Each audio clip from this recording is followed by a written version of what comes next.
You can't just jump into boring insurance information. You're going to have to deliver an elevator pitch that converts that conversation into a quote. And what you are never going to do is you are never going to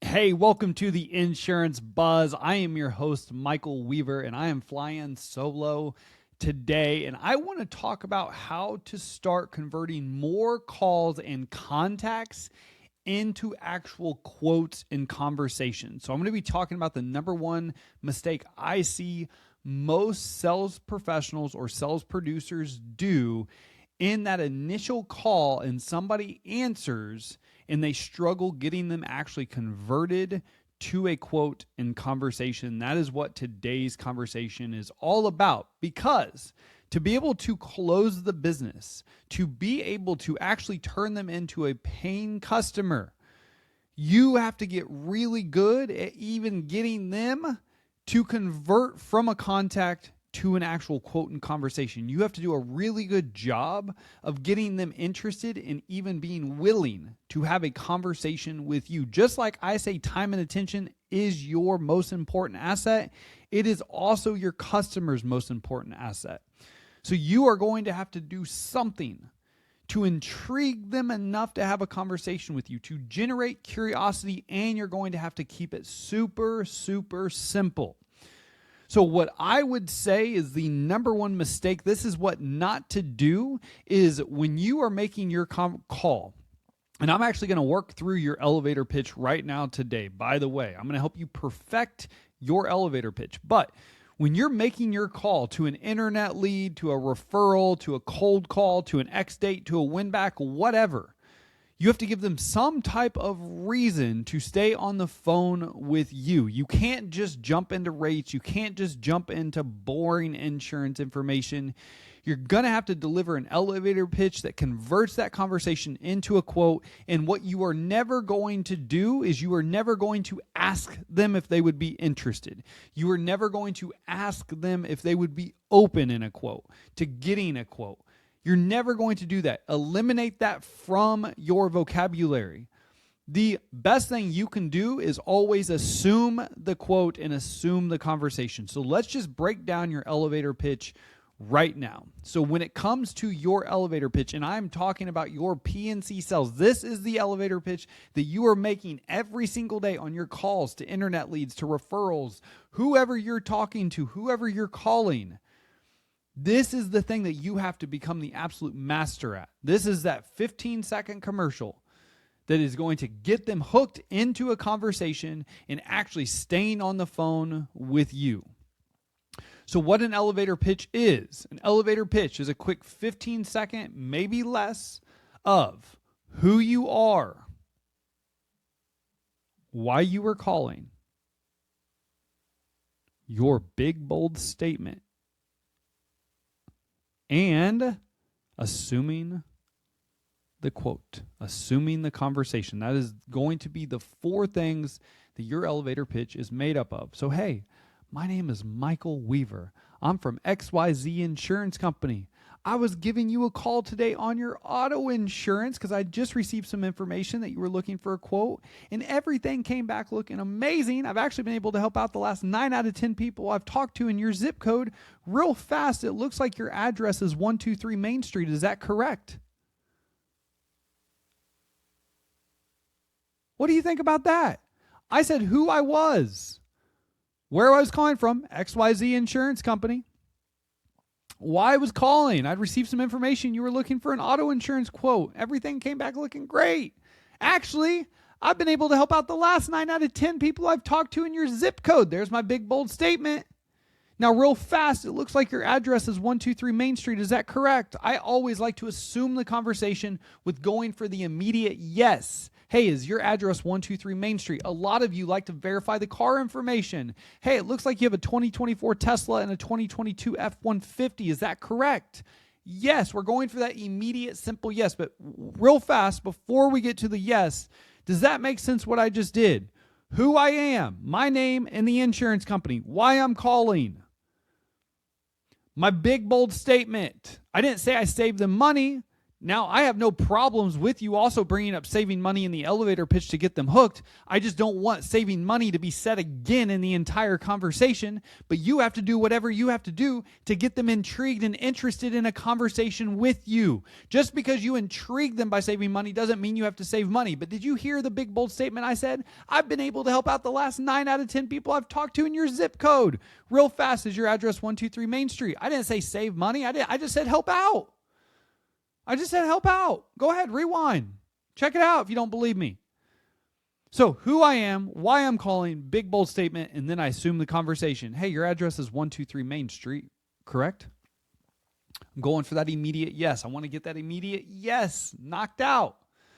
That is the easiest way for them to continue a conversation. So right when I verify, hey, your address is 123 Main Street. Yep, great, awesome. And it looks like your vehicles are a 2024 Tesla and a 22 F Ford 150. Is that right? Awesome. Then I'm going to start going into the rapport building. That's stage 2 of the conversation. That's stage 2. But today, what I really want to talk about is converting more calls into quotes. Because what I find is you get this immediate objection. So it's one thing to have your elevator pitch, but it's another thing to be prepared for the objections. So right now, fire them off at me. You're listening in the car. You're listening to this right now on your computer. You're listening to it or watching on YouTube or Spotify. You're listening to it on Apple. Look, let's just say these together. So what objections are you going to face most often when you're calling somebody out of the blue? It's an internet lead. It's a referral. I don't care who it is. They're going to give you a handful of the most common objections. So, hey, I just want the quote. What's the quote? What's the quote? I already give you all my information. What's the quote, man? Sound familiar? Hey, can you just email that over? Can you just email that over? Please just email that over. Hey, I don't have time right now. Hey, I don't have time. I don't have time. You caught me at a bad time. Look, I'm at work, man. I don't have time for this. I already filled out all the information. I don't have time to talk to you. Those are the 3 most common objections you're going to get. Am I far off here? What's the quote? Email me the quote. I don't have time to talk to you. You're an insurance. I don't have time to talk to somebody from insurance, man. Nope, I don't have time. Just text me. Just text me. Just text me over. Just text it. Just text it, please. Text it. I got to go. I got to text it. I never requested a quote. That's probably the 5th. Who are you? I never requested this. How'd you get my information? I've made a few cold calls in my day. Thousands to be exact.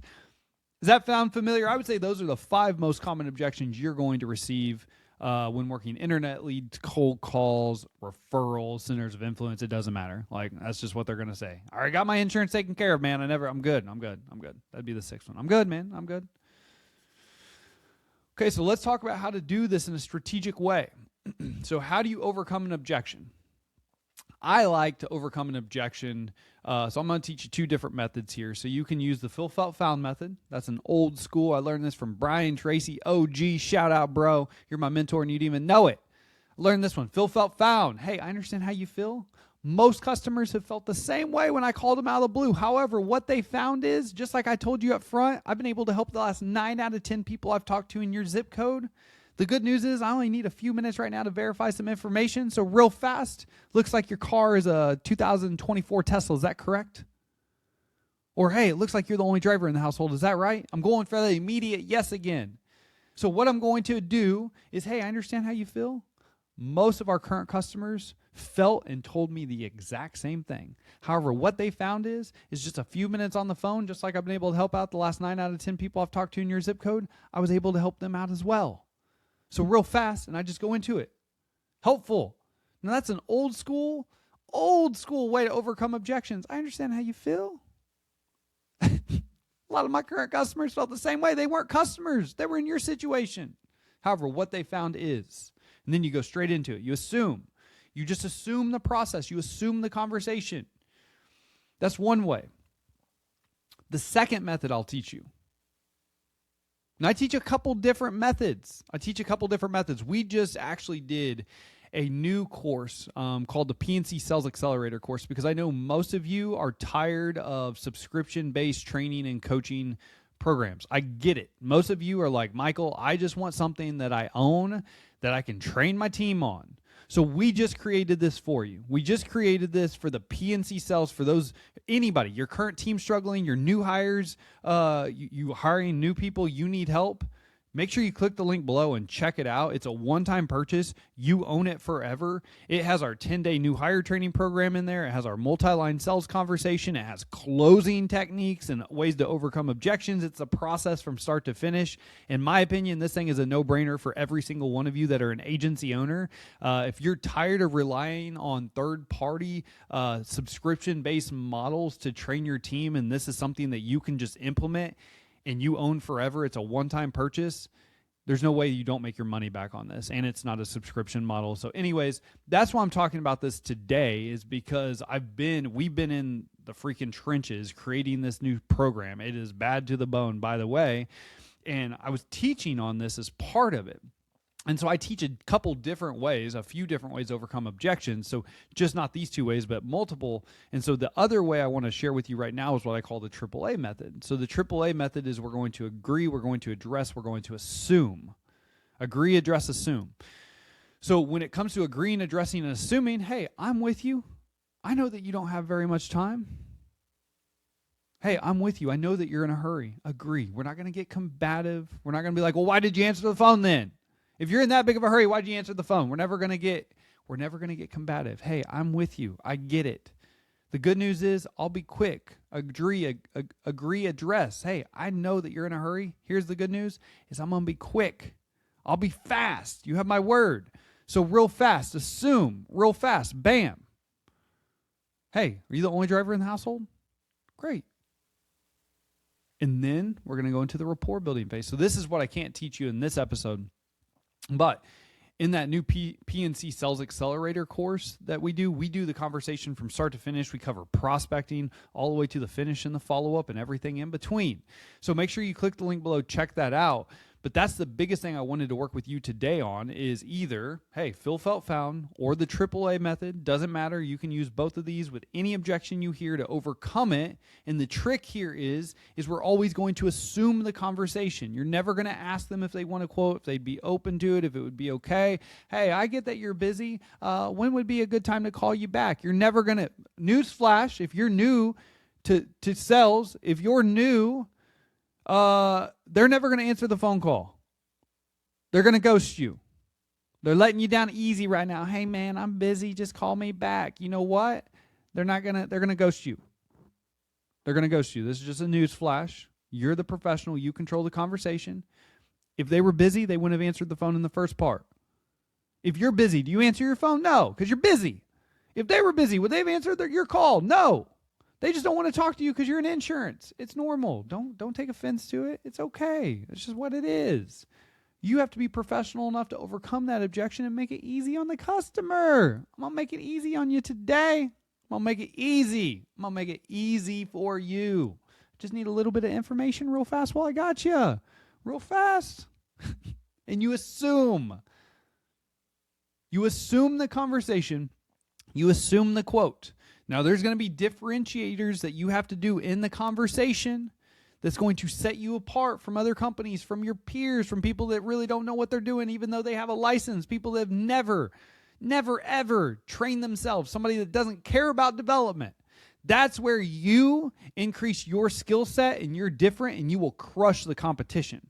But the first part to getting somebody even interested in having a conversation with you is to have a really good elevator pitch, which we covered, by the way, and how to overcome that immediate upfront objection you're going to face. So I hope that this was beneficial for you. Make sure you take this, you implement it. You will see success immediately. Click the link below. Check out that course because in my opinion, again, it is a no-brainer. Every single one of you should have this course in your office.